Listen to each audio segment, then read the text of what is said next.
Welcome into episode 299 of the Sources Say podcast, your go-to Kentucky basketball and recruiting podcast on the growing KSR Podcast Network, presented by Justice Dental. Tonight, a surprise. I guess it shouldn't be a surprise considering the circumstances, but a very fun and exciting breakdown of Kentucky's 87-83 victory over North Carolina in the CBS Sports Classic. But before we get started, a quick message from our friends at Justice Dental. Sources Say is presented by the great team at Justice Dental. Visit one of their two Lexington locations by scheduling an appointment online at justicedental.com or by calling or texting 859-543-0700. Dr. Thompson, Dr. Justice, and their team look forward to seeing you soon. I'm your host, Jack Pilgrim of Kentucky Sports Radio. Very excited and just jubilant to be joined by the one and only Sean Smith of Go Big Blue Country. Sean, how the heck are you?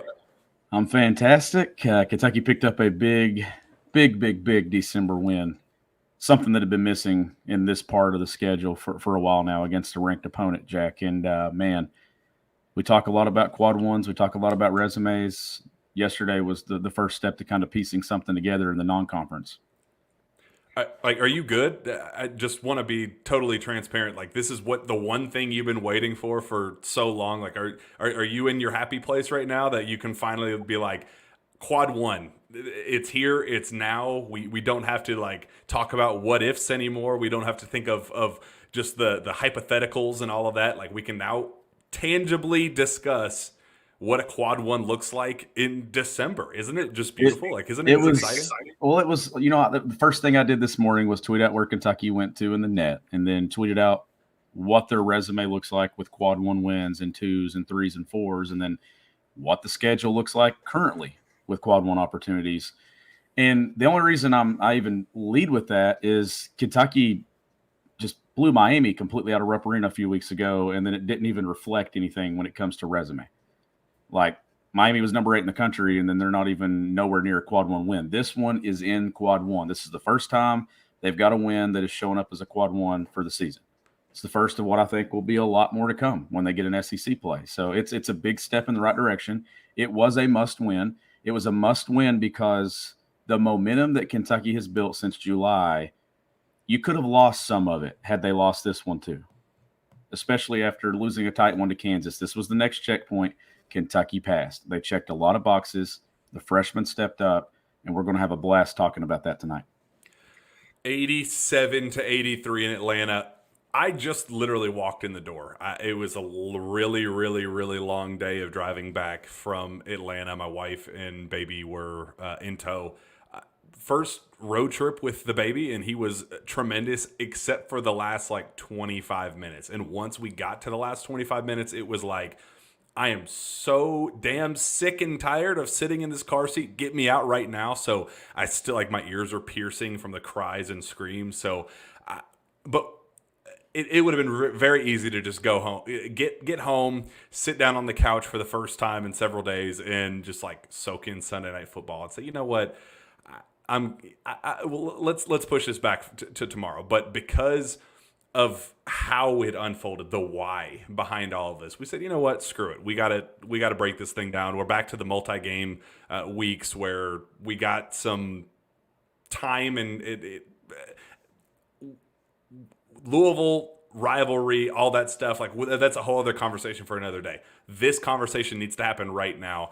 How it happened, Sean, the well-balanced scoring effort, 87 points, the return of Ugan Onion, so Aaron Bradshaw stepping out and making a three, the youth dynamic, the big shot after big shot after big shot, the clutch moments against a veteran-led team in UNC, all of the stories and narratives and dynamics that are at play here that we were hoping to see with this group. It all came to fruition in the biggest way possible. And I think that's what was so exciting, Sean, is we didn't give up when the UNC Wilmington loss happened. We said, understand that that's what this group is going to have some highs and lows, but stick with the process, understand that the long-term vision is why we're here. We're not here to, deal with the, highs and lows and the extremes of this. Like, let's just kind of stay even keeled from start to finish and understand what we've got here. And we finally got to see that on the big stage in a win. We got it against Kansas and Chicago, but it resulted in a loss, and we kind of had to do the moral victory thing. We finally got against a very, very good team. John Calipari saying as soon as the game ended, that's a Final Four team that we just played. And then somebody responded by saying, okay, well, if that's a Final Four team, what are you exactly? And he was like, we'll see. But it's fun to kind of even have those ideas right now. Really, really, really unbelievable performance for the Cats. A freshman-led performance. Rob Dillingham leading the way with 17 points. DJ with 14. Aaron Bradshaw with 12. Reed Sheppard with 11 to round out double-digit scores. Yeah, it was a great night and a total team victory. I said it on the Rapid Reaction last night that you're probably not going to see any SEC Player of the Week, SEC Freshman of the Week honors and things like that show up. But collectively, what Kentucky did as a team in all areas of the game, just the balance on the glass, the balanced scoring, the minutes, everybody contributed in some way or some form or fashion. I mean, block shots, Kentucky had 9 of them. Ugo contributes 3 of them. Adu Thiero slides to the bench, comes out playing like a madman that wants to keep getting minutes. And I thought what was so big about this is we got to see a physical side of Kentucky at times in that game. So now you've seen fast Kentucky. You've seen physical Kentucky. You can see you saw dudes making plays down the stretch. That is the biggest development from Kansas until now, is these guys that can just go put it on their back and make plays. Things got stagnant. Kentucky still got to figure some things out late in games about what they want to run. Is it some Spain stuff? Is it going to floppy? Is it posting and playing off of it with Trey and finding some shooters or something like that? Cal's got to figure some things out there.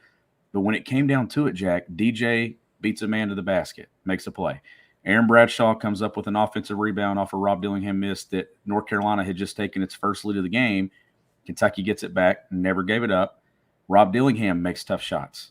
Like, that's multiple dudes making plays, multiple freshmen just going and getting it. Trey Mitchell misses a 3. Aaron Bradshaw's there to get the offensive rebound, goes to the line off the missed attempt, and they went to the monitor to see if he got it off or not. But just a lot of plays down the stretch from a team that just continues to grow up. They weren't ready. Remember what I said in the Rapid after we left Chicago in that Kansas game? You wanted something you weren't quite ready to have yet. Kentucky was ready to have it yesterday. And I think that's what's so exciting about this is 41.7% shooting, 34.5% from 3. They turned the ball over. They did not play a perfect game, but they still found ways down the stretch to put it together. And it was not, as I said on the Rapid Reaction last night, it was not a Malik Monk miracle performance. It was not one guy going, okay, well, he just went nuclear, just tip your cap to him. Some guys have it some nights, and you just kind of got to tip your cap to them. That was not the case here. This was 8 different guys scoring at least 7 points, a well-rounded, freshman-led effort where, 4 UNC starters were upperclassmen. They made the uncharacteristic mistakes down the stretch. Again, they hit big shots, and Kentucky always responded back with big shots of their own, but they were the ones down the stretch. Something had to give somewhere where, okay, it could have been really easy for Rob to turn the ball over here. It could have been really easy for DJ to take a bad shot here. Like, in an opportunity where the pendulum is just swinging ever so slightly, ready to go the full distance, there were 4 or 5 opportunities in that last TV timeout where it could have easily gone the other direction. But how about Kentucky's freshman-led initiative being the kind of just chipping away the response? Every haymaker that UNC would try to throw, they threw one right back harder and heavier, and they got the final knockout blow. It was Elliot Cadeau passing it off the ass of a UNC teammate, which the most mind-blowing, like I'm still laughing at how just punch after punch after punch, back and forth, back and forth. That's how it ends. And Elliot Cadeau just complete miscue of all miscues. But that's how it unfolded. Kentucky's freshmen stood up for the moment when their number was called, and UNC's did not down the stretch. And they got their quad one win. This is the one we've been waiting for. We don't have to go into January again and say, well, what's the next high-profile statement win on the schedule? How can we start building this resume? The clock's ticking. Like, we don't have to be doing that anymore because you now have okay, we kind of thought this team could be that level. Now you got the evidence to back that up, and the net's already reflecting that. All the other stuff that everybody else was been waiting for that statement victory, we now have that to kind of move forward with our actual dreams of what this team's going to be. Yeah, we can, and it's time now, getting to that point where we're about to turn the year over and start talking resume. And when you get into league play, you get plenty of quad one opportunities in the SEC. There's still 8 remaining currently on the schedule. Some of those will change. Could Gonzaga get to a quad one opportunity at some point? Sure. St. Joe's continues to climb in the net. I mean, they continue to go up. That thing just keeps moving. So that looks like a good win right now. Where does Miami fall here in 3 months? Do they pick up some wins in the ACC and climb in the net? There's so much shuffling that's going to take place. But one number, and there's a lot of talk about Kentucky's defense, but I thought the game plan, I thought they executed well, especially early in the game. Aduthiero was really aggressive in some double teams on Armando Bacot.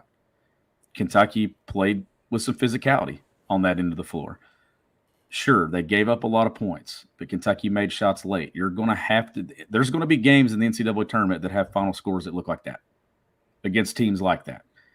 But overall, when you look at KenPom, you're now 15th in offensive efficiency. That's inside that top 20. Yes, that has been higher at times this season, but it's still inside that top 20. And you're going to hear us talk about getting to the top 20 in both.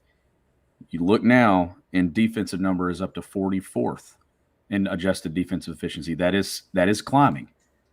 So it's trending in the right direction. They've got some size now. They've got some rim protection.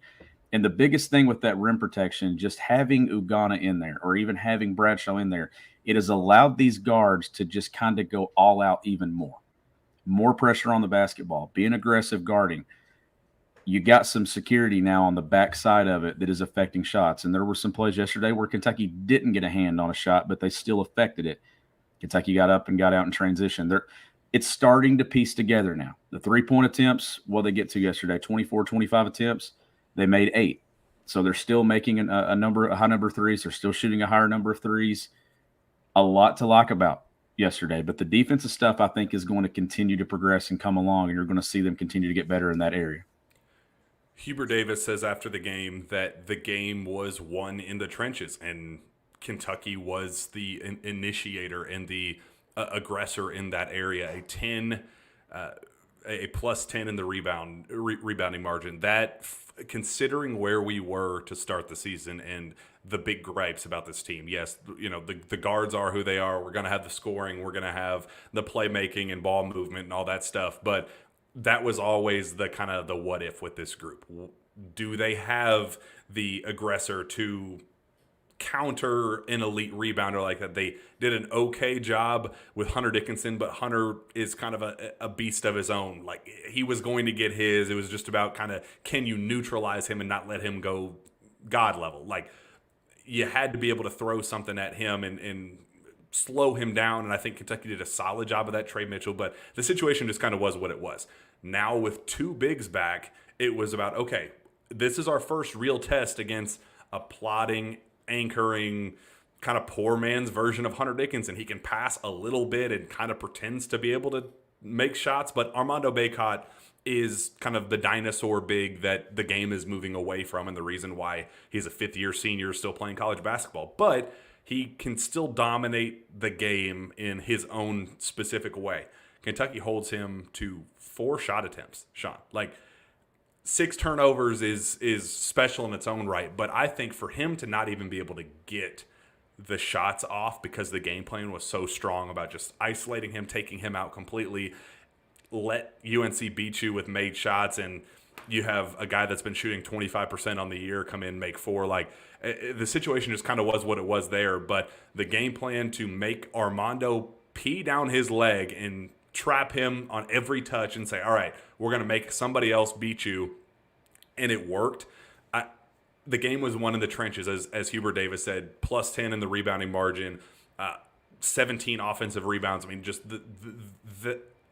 where we came from in that area is just so night and day, and it's so refreshing to be able to talk about. Like, we got some dudes to now throw at the opposition, no matter who. I mean, we just got one of the most dominant bigs in college basketball, and now you have evidence to back up that we can throw some dudes at you. Yeah, and it's early. It's still early because it's only game 3 with Aaron Bradshaw. It was game 1 with Ugo, and we'll see how the minutes play out at that spot.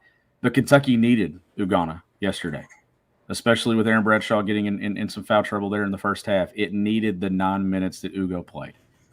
He doesn't travel with the team. He gets the flu. He flies down, travels down by himself, gets the shoot around, throws up there and shoot around. Cal said that he's like, I can't play that guy. And Ugo's like, no, I'm fine. I'm going to be able to play. They needed him. Sure.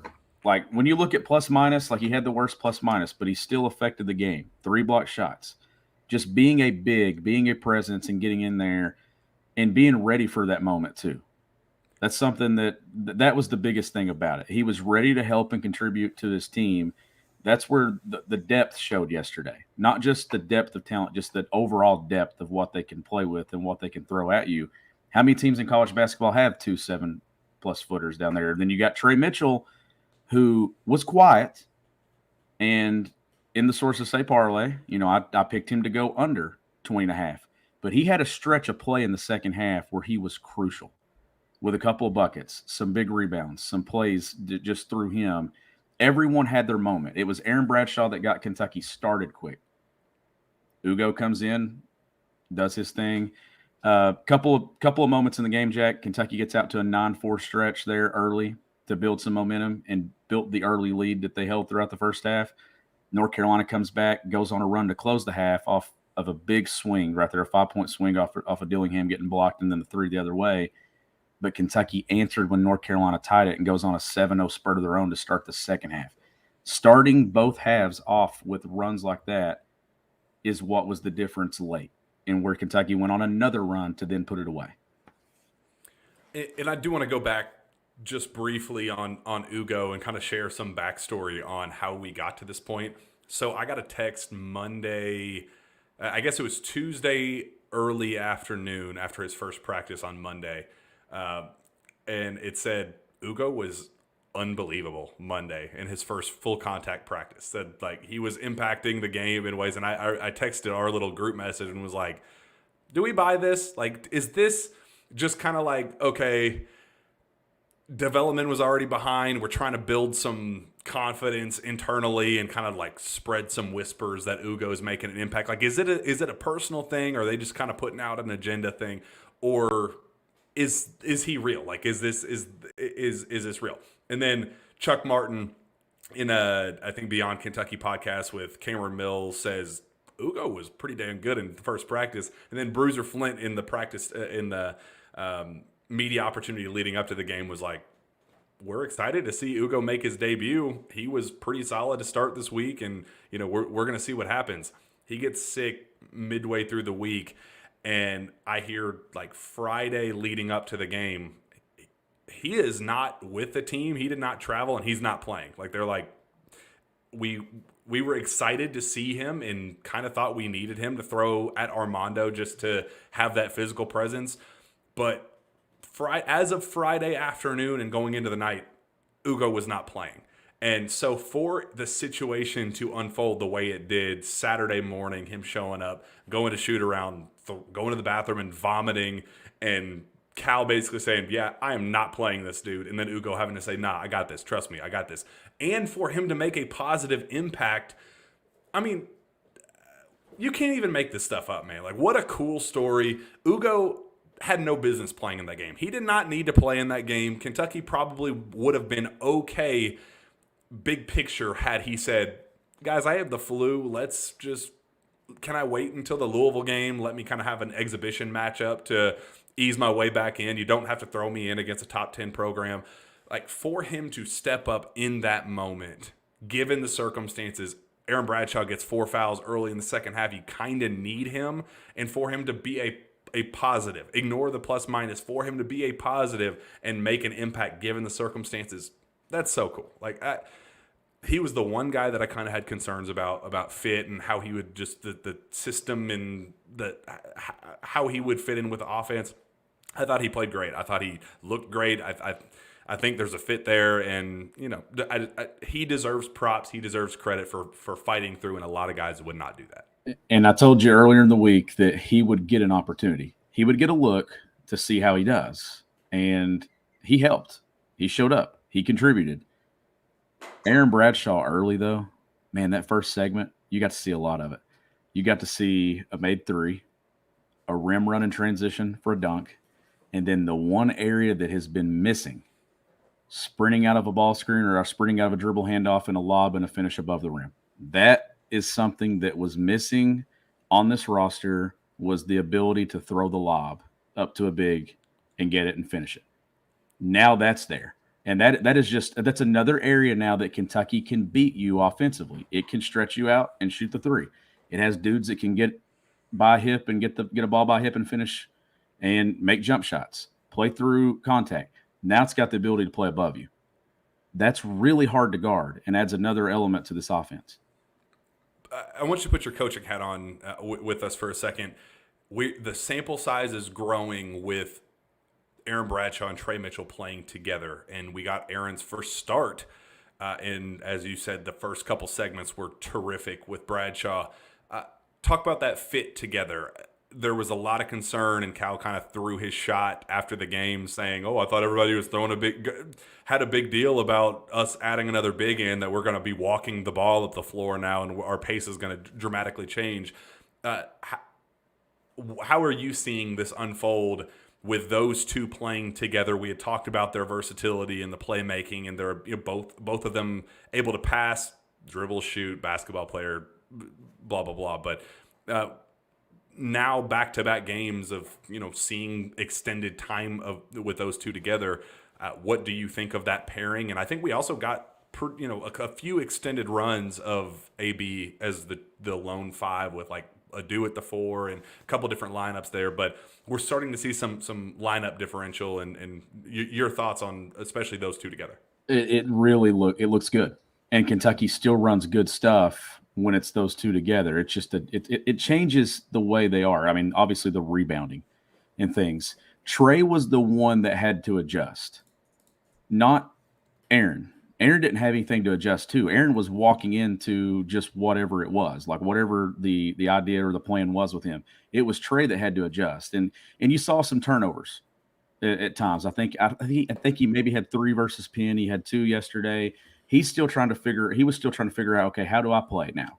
And he mentioned it yesterday. He no longer has to beat and bang with a 5-man.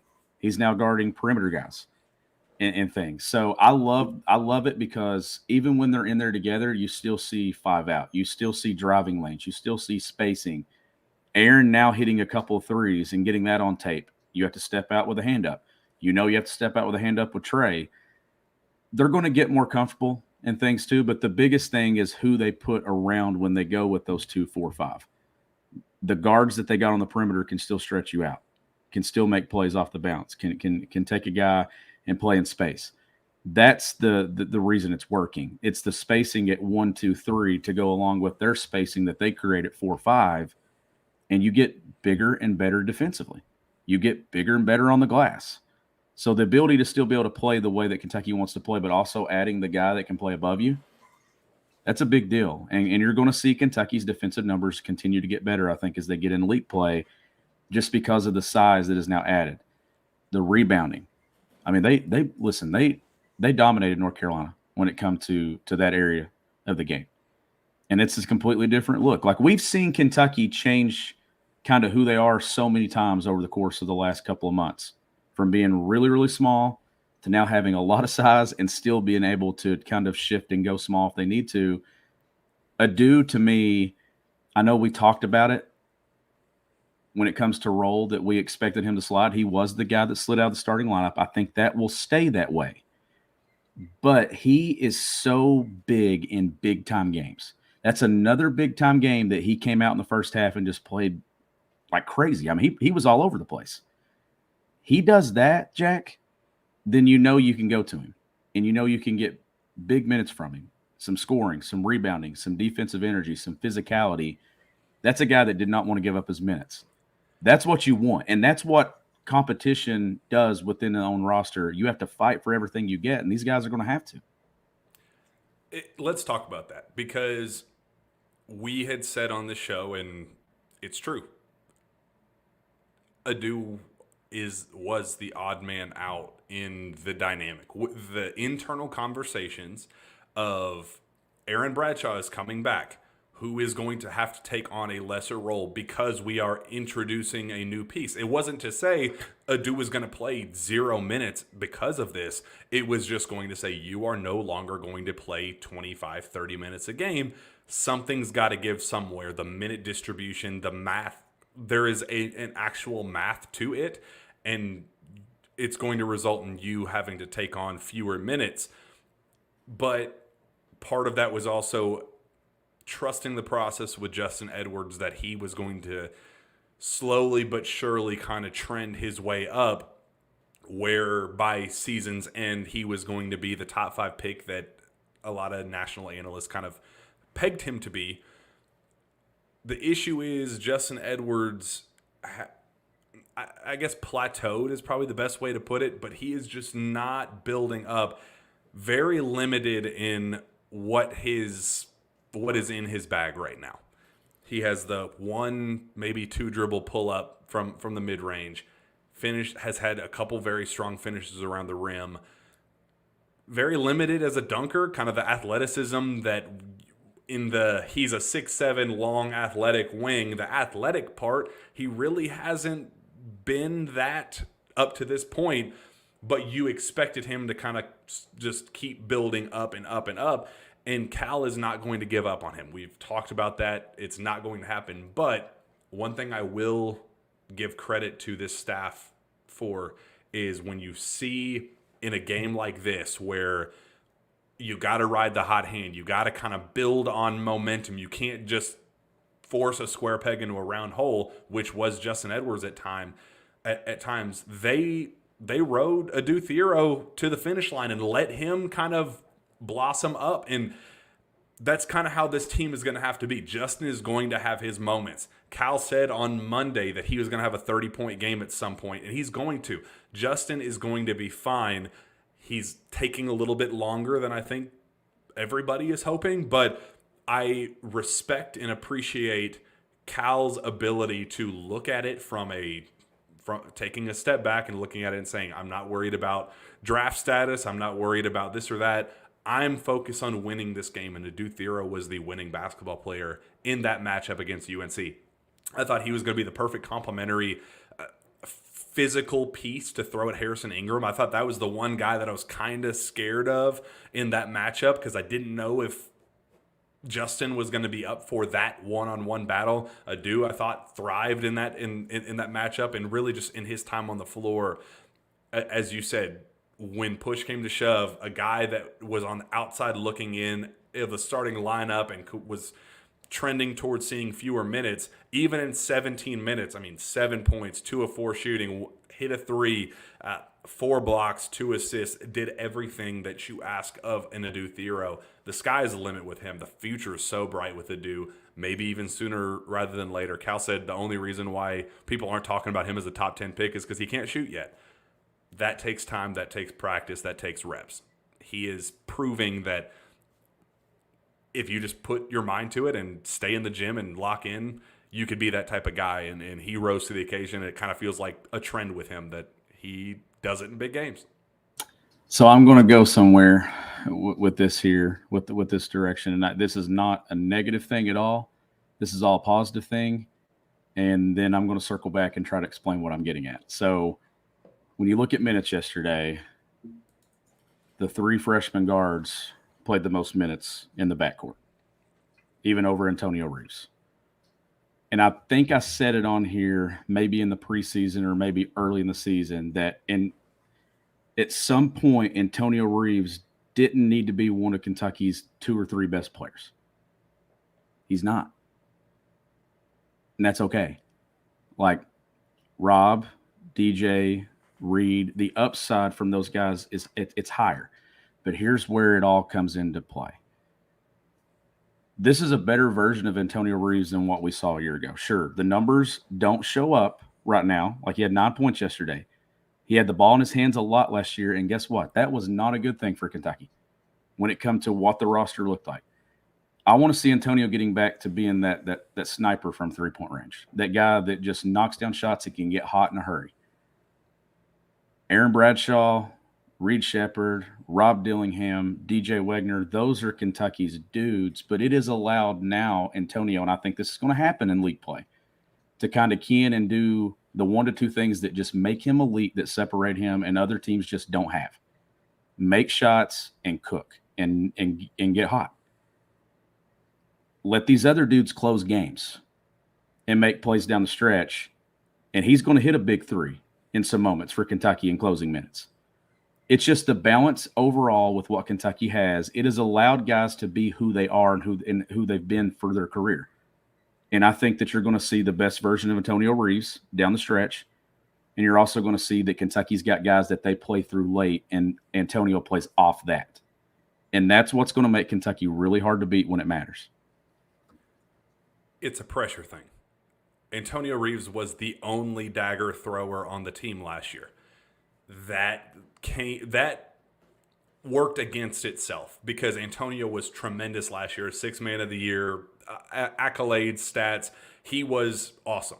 I love Antonio. Antonio is a hooper. He is a professional bucket getter, and he's going to make a lot of money for a very long time making baskets professionally. NBA, overseas. He's going to play a lot of professional basketball because that's what he does best.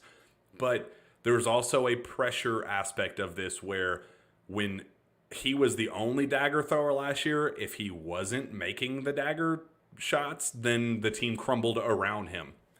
This team needs to figure out how to not lean on Antonio Reeves and be able to have DJ Wagner drive in, finish strong with his left hand, have that mid-range pull up and do those things. And Rob Dillingham having back-to-back buckets, Aaron Bradshaw finishing the way that he did, making both free throws at the end, building that clutch gene and knowing how to live up to that moment. So if you need Antonio down the stretch later on in the season, the weight of the world isn't on his shoulders in particular because he now knows that, okay, if I'm not making this shot, then I at least got DJ to make the next, or Rob to make the next, or Reed to make the next. They all work together for the greater good. It's a collection of all parts to make the team better, even though Antonio's individual stat lines may sometimes take a dip and the moments may not be in his hands anymore. It's going to make him look better because the weight of the world isn't going to be on his shoulders to make that shot. It makes everybody involved look better by leaning on the younger guys and the guys that you can mold as clay to see the reward by season's end. Cal's freshmen always trending in the right direction in March. That's what you want. This is exactly what you want when Antonio Reeves decides to come back. So I know it may not look good to have Antonio having 23 minutes in this game, not being in there in the final possessions with the big shots and all that, but it's going to benefit him better because by season's end, everybody else is going to have the confidence to hit that big shot, and then you can lean on him back again where he has no weight on his shoulders whatsoever. So again, it's the process with everybody, but especially Antonio Reeves here. And that's the positive side that I was trying to get to, is it allows Kentucky to not be a first weekend exit in the NCAA tournament. It gives Kentucky the firepower to go the distance because it has the pieces now to the puzzle. The puzzle is there. It's complete. It's laid out on the table, and it all fits together. Kentucky has a team that can win a national championship. It didn't have that with Antonio Reeves having to play a role that wasn't supposed to be his role a year ago. If that had been the role this year, you're going to have the same result. Maybe they win one more game. Maybe he hits shots, but at some point you weren't going to get where you want to go. I think I said it early. that Trey Mitchell and Antonio Reeves were the bridge. They were the bridge to get us to the point that we're at right now. But Kentucky's freshmen had to be the dudes if Kentucky wanted to win a national championship and make a run in the NCAA tournament. That is transitioning now. Kentucky's freshman is by far its best players on this roster. You're even better with Reed Sheppard. Like, he's better than what we all thought. Like, we knew he was good, but he's even better. And Aaron Bradshaw is now he's showing flashes and things that show you that he's going to be one of Kentucky's best guys by the end of the season. DJ Wagner just has it. I don't give a crap about what numbers and all this stuff and comparing things. He's got something inside of him to go make a play, and he doesn't shy away from the moment. You got to have those guys. Rob Dillingham is another dude. You got the preseason, or you got the pregame fist bump yesterday. I got the postgame fist bump. So after he finished everything on the floor, I'm standing in the tunnel about to walk back out before we started rapid reaction. He comes up, fist bump. You got it pregame, I got it postgame. So I thought that was pretty cool. But, man, just the way that these kids want to do it for each other. And also, let me say this. John Calipari is doing an excellent job coaching this team. Excellent job. Like, he is doing a fantastic job coaching this team, putting them in situations to win basketball games. And here's the thing. Cal is stepping out, and this is a different version of John Calipari. Letting Rob Dillingham play through stretches of play, giving him 2.5. John Calipari's never given anybody a leash, regardless of who it is. But he understands what he is, and Rob said it yesterday. He's allowing me to be me. That's recruiting right there. That little Cal saying, do you want me to clip his wings? He said, I got a dude that can beat anybody off the dribble and score at will, and you want me to clip his wings. And then Rob Dillingham immediately after that going, I have built up an unbelievable amount of trust with Cal because he has allowed me to be me. Think of every conversation we had on this show throughout his recruitment, when he committed and leading up to this point, throughout OTE, all that.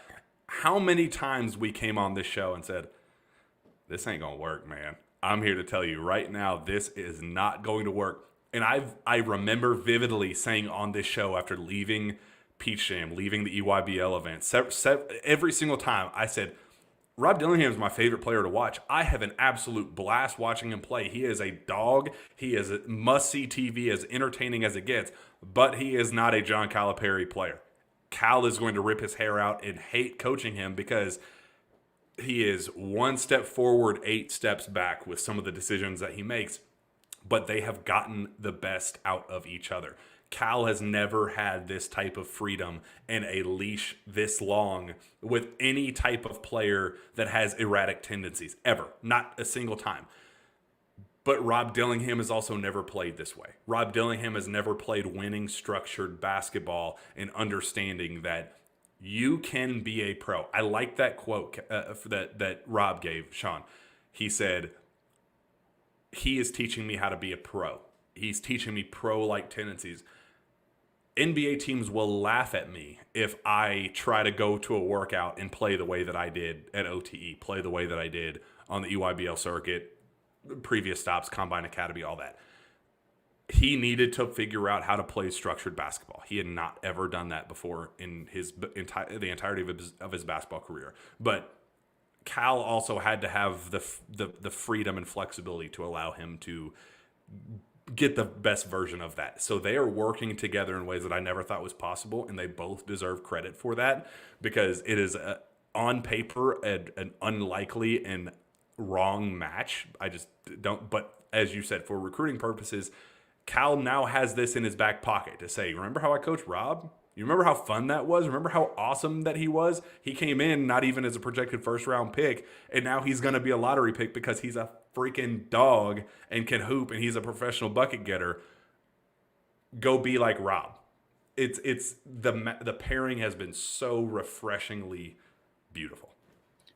It has. It is. This is fun to watch, and some of the things I was saying a minute ago about Cal doing an excellent job coaching this team, and this is a full staff thing. Like this, the decision making, where people go. You're reading the chat right now too, and it's pretty funny. It's ridiculous. I know. I was trying not to laugh a moment ago, but late in the game too yesterday, 3 seconds to go on the shot clock. Reed Sheppard's your inbounder on a BOB, on a baseline out of bounds situation. He was also your trigger man in late game situations where Kentucky had to get the ball in bounds. And I get it. There's some people that and two, if you can send Reed to the line to hit free throws, that's big.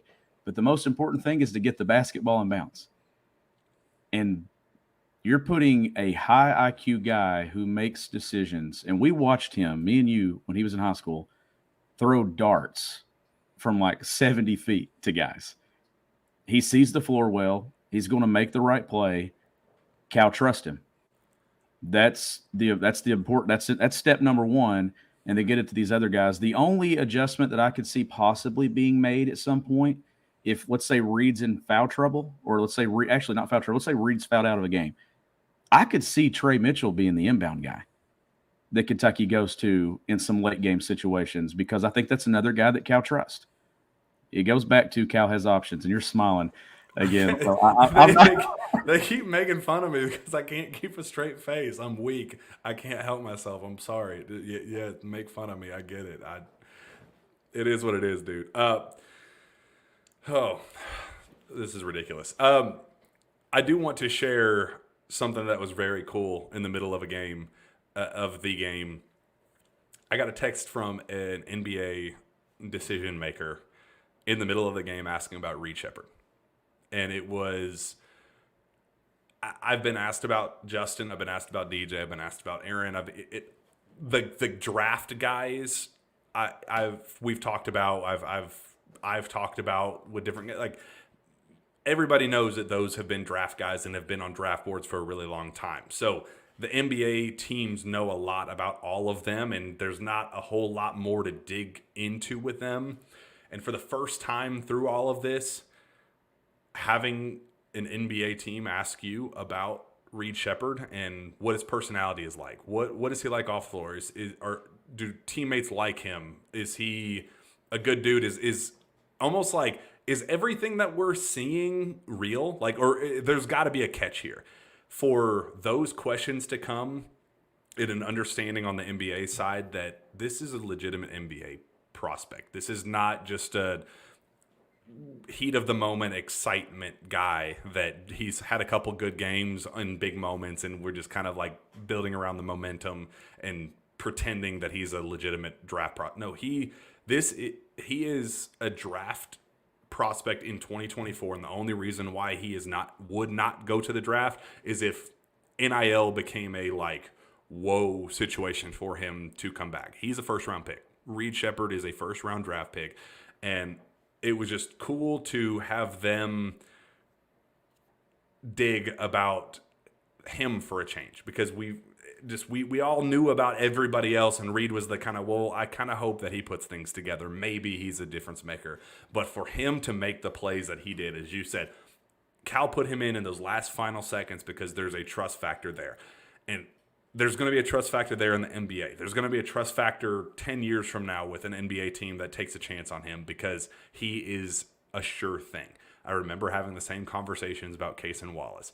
Yes, he might not be super flashy. He might not be a guy that's going to go get you 40 on any given night. But there's a whole hell of a lot of value in a guy that is going to give you 15, 5, and 5 every single time he steps on the floor. And that's what Reed Sheppard is. And it's not just about his NBA future, but it's the now that the eyes that matter are now watching what Reed Sheppard is doing, because he is elevating the sea is rising together and all the boats are lifting up together because of Reed.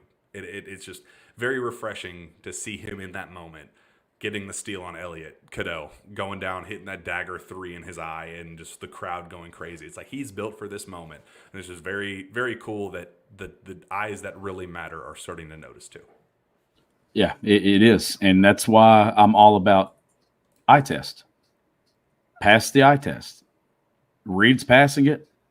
All these guys are passing it. Kentucky as a team is passing the eye test to me. Like, I'm seeing a team that just continues to get better and better. You have the loss to UNC Wilmington, and you and I did not overreact to that loss at all.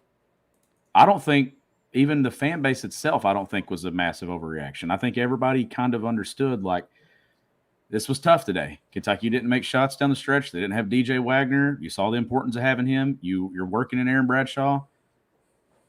Getting back to yesterday, I forgot about UNC Wilmington. All I remember now is UNC, is that Kentucky got that win.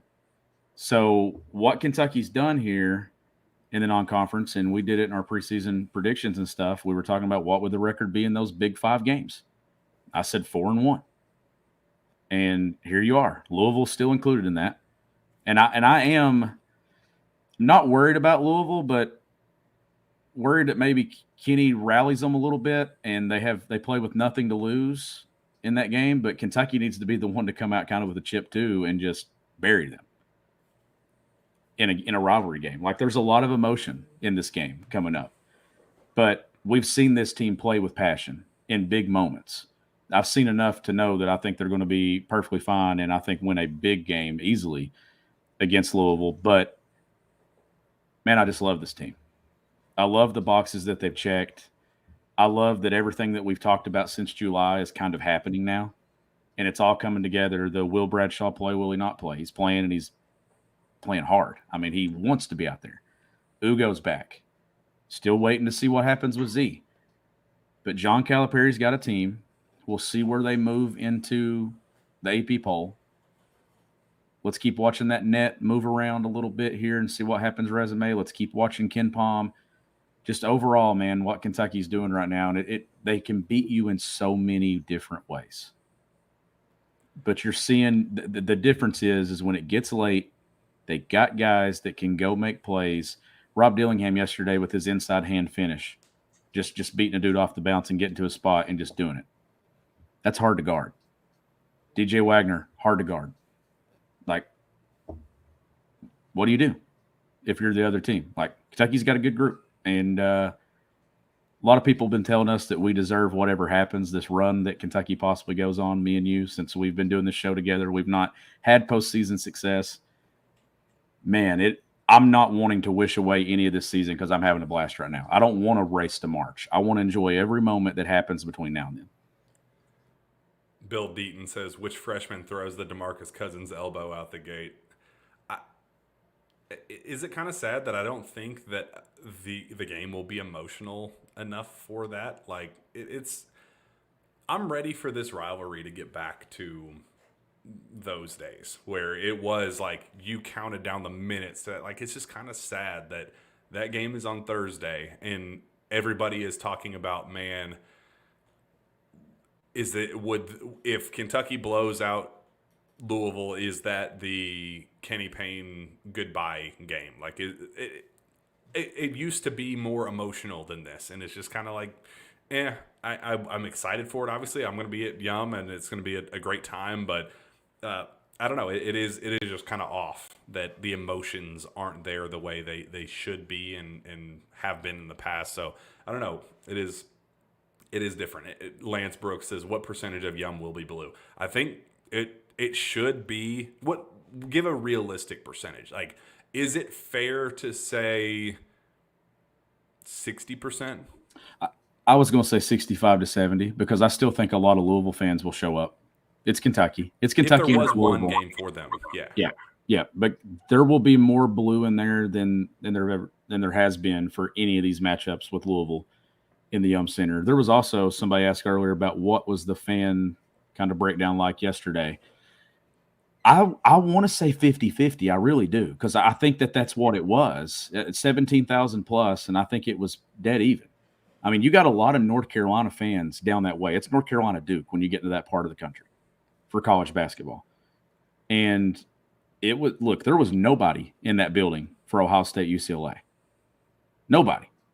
And then I come out of the tunnel because I was back there with you and others for like 12 minutes of the last 12 minutes of the second half for UCLA Ohio State. And when we walked out of the tunnel, we've done that a couple of times this season behind the team, and you and I have looked, and we knew that this team was engaged and locked in and ready to roll. I was like, oh my goodness, this place is unreal. It's Carolina blue. It's 2 shades of blue is what it was. And I said this yesterday to you, Kentucky Duke, I get it. Everybody loves to see it. Kentucky Louisville, Everybody loves to see that too. Kentucky, Tennessee, and the SEC. You give me Kentucky and North Carolina. That's the one that I enjoy the most because it always turns into a classic. 7 years ago today, Malik Monk went off in the Champions Classic against North Carolina. Like that was 7 years ago today. That's hard to believe it's been that long. Yesterday was another classic between these two programs. It was the battle of let's go Tar Heels, go Big Blue, back and forth, where it's almost like the two fan bases going at each other was so cool. The on-court product was incredible, and I think that obviously egged on a lot of the back and forth with the fan bases. But both sides really deserve a lot of credit for showing out for that moment and not letting it just be a sea of either shade of blue. It was truly a split, 55, 50-50, 55-40, like whatever. It was enough of an even split to where it was a legitimate back and forth between the two fan bases of two of the most historic programs in college basketball history, two blue bloods, two unbelievably passionate groups of fans coming together to make it like that's what college basketball is all about. I remember sitting there as the game was unfolding and saying, this is what college basketball is for. This is why we do this. And what I say to you before the game started, as we were watching Kentucky warm up, I looked at you and I said, I will never get tired of this. I will never soak in a moment like this on the floor, watching DJ Wagner, Rob Dillingham, Aaron Bradshaw warm up with every seat in the house completely full and not go, damn, this is a really, really cool thing that we get to be a part of. And I'm enjoying this ride. Like the ride itself is so fun, but that moment kind of was the big picture, in one individual game. You could kind of feel this is what it's about. Trey Mitchell talking after the game about this feeling like a March Madness game. It did kind of have that feel to it where it was just two unbelievably talented teams duking it out there at the end, and two teams that could win it all by the end of the season. And we very fortunately were on the winning end of this one. That was a North Carolina team that beat Tennessee just a few weeks ago in the SEC ACC Challenge. So, I mean, if we view Tennessee as one of the best teams in the league, then North Carolina. I mean, Kentucky went blow for blow with North Carolina and won the game. Got the most important result of it. But yeah, you're right. I remember you now saying that. I'll never get tired of this. And you were serious when you said it. And there's just an energy that you feel down there too. That we can literally feel kind of how it's going to go. Not the final result, but just you can tell by looking these guys in the eye if they're ready or not. And I've looked Kentucky in the eye multiple times this season at court level. And on the flip side of this, UNC Wilmington, we didn't think they were ready. They didn't have the look that they had against Kansas, that they had against Miami, that they had against North Carolina. They had it yesterday. And when they have that look and when they have that mindset, it's the thing, it's what these guys have with on the inside. They've got what it takes to no moment's too big. The moment will never be too big for DJ Wagner and Rob Dillingham. The moment's never going to be too big for Reed Sheppard either. When you got guys that the moment is not too big for, what moment do you get lost with them? You've got plenty of guys that can ride you through it. Cal's got a guy and guys that he trusts, Jack. Like it did not take long for Cal to figure out who he can trust. Now it's about piecing all this together. What does minutes look like? Everybody needs to stay ready. Let me tell you something about Adu Thiero. Adu Thiero is the guy in college basketball that comes out of nowhere and plays meaningful minutes in an NCAA tournament game that makes the difference in whether you go home or you keep advancing. Even if it's a 5, 7, 8 minute stretch, just the effort that he plays the game with, he plays his tail off, man. There's a place for that guy on this roster, even with everybody healthy. Ben from Kentucky says, what team would you not want to see in March? And MC responded with UConn, Purdue, Arizona are the biggest obstacles in my mind. There is not a team that I don't think Kentucky could beat. in college basketball. I don't. Like I know that there are matchups that could be troublesome to Kentucky and got, obviously teams that I would like to avoid, but there's not one Wisconsin 2015 where you go, that's the one that could be really problematic for Kentucky's dreams. Is there one for you, Sean? Not really. I mean, Purdue, obviously, they have size, but Kentucky has size too. And there's coaches, obviously. Bill Self, his teams execute at such a high level. Matt Painter runs good stuff offensively. What Dan Hurley's doing at UConn right now, I mean, they look like one of those teams again. It's still early to me. Arizona, another team, I just don't know if there's that dominant team out there that just scares me. Now that Kentucky's got interior, it has the best backcourt in the country from top to bottom. Having that right there tells me I'm not scared of playing anybody, because the best backcourt is going to shine and win when it matters. Guard play wins you games in the NCAA tournament. You got to have Aaron Bradshaw. You got to have these bigs. You got to have Trey Mitchell. But if you have those guys and you don't have the backcourt Kentucky has, it's only going to get you so far. Kentucky's got guards. Who are those teams that get it to the top 20 in both the KenPom offensive and the defensive adjusted efficiency? That's where your national champions are going to come from. Is Kentucky going to end up being one of those teams? That's the question. Nick McCardell says, how about Auburn's cheating scandal? Cats got screwed in the Elite Eight a few years ago. Did you read that? USA Today, Dan Wilkins story? I haven't. So apparently in the SEC summer meetings with coaches meetings and following the 2017-18 season, there was kind of this anonymous whistleblower of Auburn basketball spying on visiting teams in their shoot-arounds and practices leading up to the games at their home arena.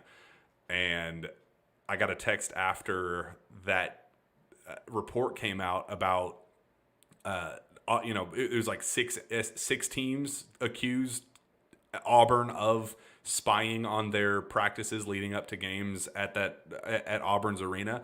And I was told that Kentucky felt on a few different occasions that it had been spied on with Bruce Pearl and the Auburn basketball program. There was one part of that story. Dan Wilkins said that a coach, an SEC coach, said that they specifically put in a set in practice at Auburn's arena because it could never get proven. I guess the evidence wasn't there for the SEC league office to do anything about it. It was just kind of hearsay. Yeah, we kind of feel this way, but there's nothing really backing it up. Except there's one time an SEC coach put in something in a practice at Auburn's arena and called it in the game that they had never done in the past, but put it in specifically at that arena just to test them. And once they called it, they knew exactly what defense to go in and to try to shut it down. So that was their tell that they were, in fact, spying. So fascinating stuff, but I can say that Kentucky did not disagree that there's some shady business going on at Auburn. That is that's not good stuff. Especially, I don't know, man. Fascinating because it's amid the Michigan sign stealing stuff, Houston Astros with the banging trash cans. I think it was part of a 10-part series that USA Today is doing, talking about kind of just scandals, cheating scandals in sports and how it's more widespread than it's kind of led on to be. And there's a lot more going on than people think. And it's just fascinating that Auburn basketball, and think about that, after that moment, that 2017-18 year is the Final Four, is when Auburn kind of catapulted into stardom. And again, it's more coincidence than anything. Bruce Pearl's a great coach, and Auburn's a great basketball program. This is not everything that all the success that they have, earned, it should be credited to stealing plays and stupid practice from opponent, like whatever. It's ludicrous, but it's just more so funny and ironic that they, of all teams, are kind of thrown in the midst of the Michigan football, at Houston Astros, all that stuff. So, but I can say that Kentucky kind of felt some type of way about it too.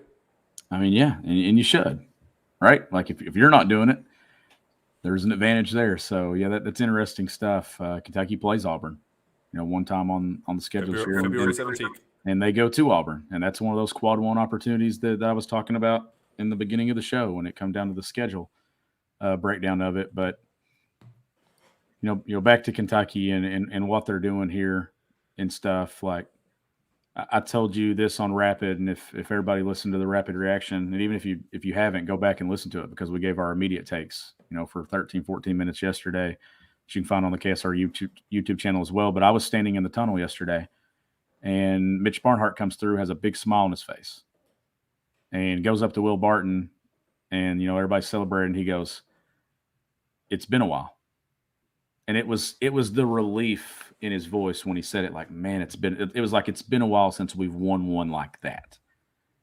They beat Carolina that December and ran them off the floor. They beat Kansas at Allen Fieldhouse, but in a December game that. To me, here's the difference in yesterday and what's happened the other times.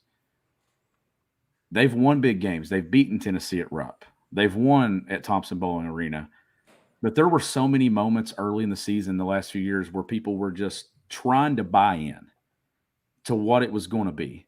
And then they would lose and not really be competitive on the neutral floor against Gonzaga. They looked awful in the CBS Sports Classic last year against UCLA. All those checkpoint games that we talked about this year, they didn't show up for.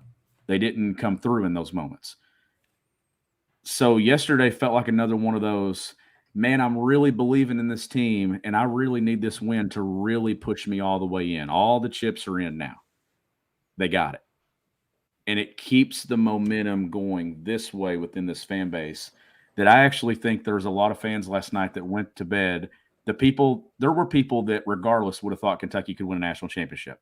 I think now a majority of this fan base is on board thinking that this is one of the best teams in the country that has the pieces to win a national championship. That's what yesterday was about. And I think that was even the relief that even Mitch is like, whew. Not only has it been a while since we've won one of these, it's been a while since I've went to bed knowing that we can win it all. That's what that was about to me. And let's not let the next loss kill that feeling. Kentucky will lose again this season, and you're going to be pissed off about it. You're going to be disappointed about it. You're going to feel some type of way. It's going to come in a way that it shouldn't, and a guy is not going to perform the way that you're expecting. Understand the feeling that you have right now and know that something is going to make you feel equally frustrated, but don't let that kill this. Understand that this team has the pieces necessary to win a national championship. Number 9 could come as a result of this group right here. They have the pieces to put together, but it is a long journey. It's a long road, and there will be speed bumps ahead.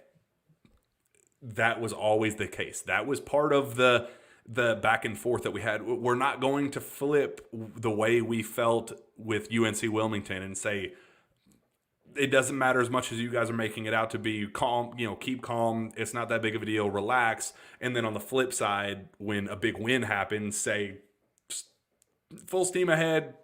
Nothing to see here. No adversity to come.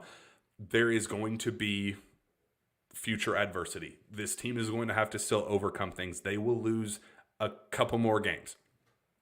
Understand that that's just as much of a part of this process as this is right now. All of this is for the collective grouping of to build the sample size, to build the resume of, okay, this is what we're going to submit going into March to prove that we have what it takes to make a run and win 6 games straight. That's what this is for. Enjoy this, soak it in. Understand that, yes, finally we got that moment to prove that we are up there and can win a game of this magnitude against a championship contender, but the next loss, do not go, okay, we're no longer the team that we saw beat UNC, because that's not going to be the case. It's still going to be the same team that beat UNC. It's just going to take some time to play the perfect game. Kentucky could have lost that game against UNC. They didn't, and we're glad that they figured out a way to pull it out down the stretch. But if they aren't able to on the next one, the sky will not be falling then, just as it wasn't against UNC. Wilmington, just as full steam ahead against UNC. We got to keep that middle ground and keep enjoying this process. Yep, I'm with you 100%. And you got 2 quad 4 games coming up. Louisville obviously next on the schedule. Then you got Illinois State. And then you start league play. And you start league play with what stands right now as a quad 1 opportunity in Gainesville, with Florida 55th in the net. Mentioned St. Joe's earlier. St. Joe's is up to 48 in the net. They have quad 1 games on their schedule. I think they've got 3 or 4. They just picked up a win against Princeton, who was unbeaten. And that was a quad 1 win for them. So now St. Joe's has a 2-1 record in quad 1 games. Is that going to creep towards a quad 1 win for Kentucky if they run through the A10? It could. 48, it needs to get to 30. If they get to 30, it's a quad 1, but it's safely a quad 2. One of the better wins on Kentucky's schedule right now on their resume.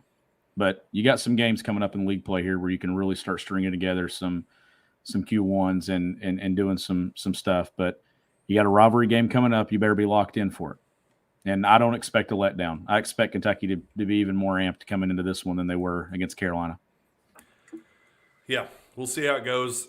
Wouldn't expect Cal to run it up against Kenny Payne. I think it's going to be just the reality of the beast, where it could be a solid win, but maybe not. If the spread is ridiculous, don't just go crazy and put your house on it. Like, probably stay away from that one given the circumstances and what each team has to win and lose with it. So enjoy it. It's going to be a fun game. I'll be there at the Yum Center. Are you going to be there, Sean?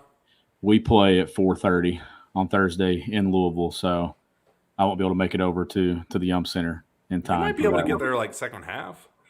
I mean, that's true. That's close. true. We're playing in the King of the Bluegrass, so we got a big one. Obviously, we play DeSales Tuesday night, and then That's gonna be awesome. we play Little Rock. We'll play the winner. If we win, we'll play the winner of Little Rock Central.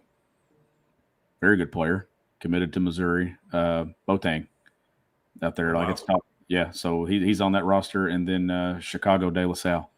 So we'll play one of those two on Thursday, win or lose. So continue to add to our tough schedule that we're playing right now as well. So a lot of fun. Do you guys have any quad ones coming up? Like how does the high school rank differentiate quad 1, quad 2? Is there a high school net? We just know that we've reached a point where we got to be ready to play every single time we take the floor, because when you go to the Final Four the year before, everybody wants you, and you're getting everybody's best shot. And a lot of good teams in the state. 11th region, that's the goal. Win the 11th region. Coach, find a way to make it to Rupp. So, I'm not going to give anybody any bulletin board material. Who knows who listens to this? My buddy Lucas Witt plays at Montgomery County, and he talked to me the other night. I love Lucas. Lucas has been listening to the show for a long time. First time I actually got to meet him. And that's cool to see people. And you got to see people on this trip too. And I met some people too that told me how much they love the show and how much they listen. Like, everybody's on the same page right now within this fan base, and it feels good. It feels really good to be locked in and dialed in together. Yeah, absolutely. It's been a good ride. It was good meeting some of the fans and listeners up in or down in Atlanta, and even up in Chicago. We met a couple. So yeah, it's been a fun ride. We're gonna keep this thing going. Got a big one on Thursday against Louisville. It's always fun to take on our biggest rival. Got to get that one done, and don't want Kenny Payne's time to end at Louisville, but we got to make a statement. It's an important one. Got to keep building this momentum. It's going to be a blast. I know there were some questions. I know I read all the stuff about Z. If I had stuff to say about Z, I would say it. I guess what I would say about Z is some frustration on Kentucky's side for sure, that something's got to give somewhere. There's no more paperwork to give. There's no more evidence on to build an argument for the NCAA. It's kind of gotten to the point with them where it's just the sense of restlessness has reached a peak where it's like, all right, either make a move or don't. We just need to know if we're going to be able to lean on him and what type of development we need for Z in practice. Like, are we going to ramp him up for game action? And what does that look like? Like, there's just a lot of the stuff going on behind the scenes where, yes, he's practicing and he's getting better. And I've heard that he's looked really good in practice, but there's just, there's a difference between looking solid in practice and also being ready for game action. And I think that's where things are. They have not heard anything from the NCAA. They haven't heard when they're going to hear an answer from the NCAA, but they're frustrated. It's nothing new to report because we've talked about UK being frustrated, but it's kind of getting to that point where it's like, semester's over, bro. Like, it's winter semester going into the spring, conference plays here. Like, we are a quarter of the way into the season, assuming Kentucky goes all the way. They're a third of the way through the regular season. Like, make a decision one way or the other. Just get it over with. It's old. It's tiring. It's exhausting. Just make a move one way or the other so they know what to deal with, and that's all I got for you right now.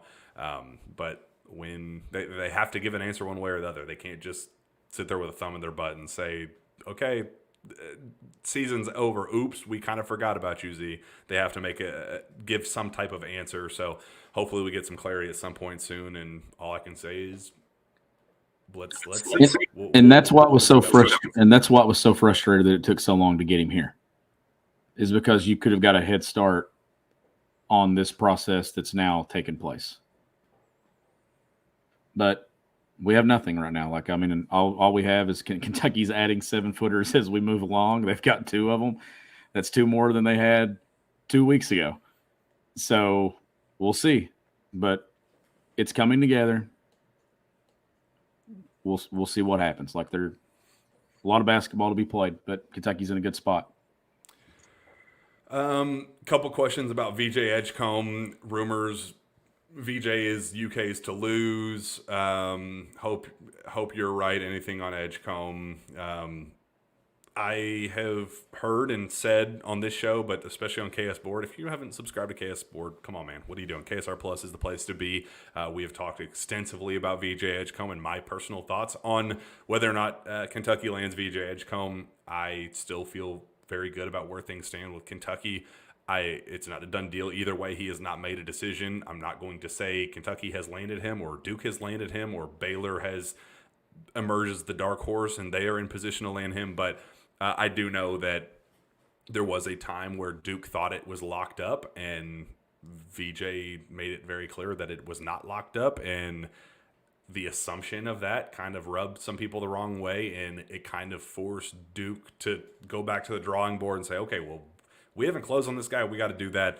In the meantime, Kentucky has gone all in on him, and they love him. They really want to land VJ Edgecombe because he's an awesome player and would be a great fit for Calipari. He is the type of John Calipari off-ball guard. So it's a neck-and-neck race. Duke and Kentucky, both schools feel confident about it. Both schools are trying to close, and we're kind of hitting that point of one team's going to emerge here in the next couple weeks and close this thing out. So I like where I wouldn't trade Kentucky's spot with anybody, but Duke can still land him. Baylor could still come out of left field and land him. That I think it's kind of down to those three, with Duke and Kentucky as 1A and 1B right now. But it's anybody's ball game between those two, and may the best team win. But Kentucky was not in that position several months back, so credit to them for making up that ground and making it a legitimate